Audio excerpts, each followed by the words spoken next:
Labour ভিসাতে, permitted ভিসাতে। এই ভিসাটা করতেই পুনরায় বলবেন কয় টাকা লাগে ভাই? 10 লাখ। আর ইন্ডিয়া থেকে যখন রুপি দিয়ে আসে 1.5 লাখ টাকা আসে। এম্বাসি আছে, এম্বাসি গুলো ভালো না। কোন মানুষ মারা গেলে তারা খোঁজ খবর নেয় না।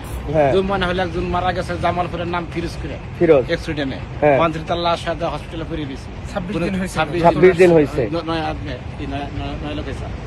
এখন পর্যন্ত কেউ আসে না, দেখে না, খবর নেয় না।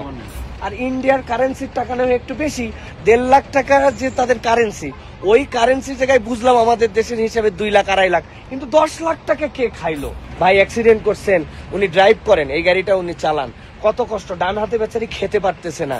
এই মিনিস্ট্রির দায়িত্বে আছেন, বিভিন্ন ধরনের দায়িত্বশীলতার জায়গায় আছেন, আপনারা আল্লাহর ওয়াস্তে একটু মানুষ হন। এম্বাসিগুলার বিপক্ষে এত পরিমাণ মানুষের বিরক্তি আছে, এটা কল্পনা করা যাবে। এই এম্বাসিতে গেলে তারা ফোনই উঠাবো না, আর ইন্ডিয়ার এম্বাসিতে গেলে তারা নগদ মনে করে কাজ করবো, অ্যাকশন, ফিলিপিনের অ্যাকশন নগদ করবো, নেপালি অ্যাকশন নগদ করবো, বাংলাদেশের আর খালি ঘুম পারবো আর খালি পয়সা দেওয়া, তাহলে ঠিক আছে।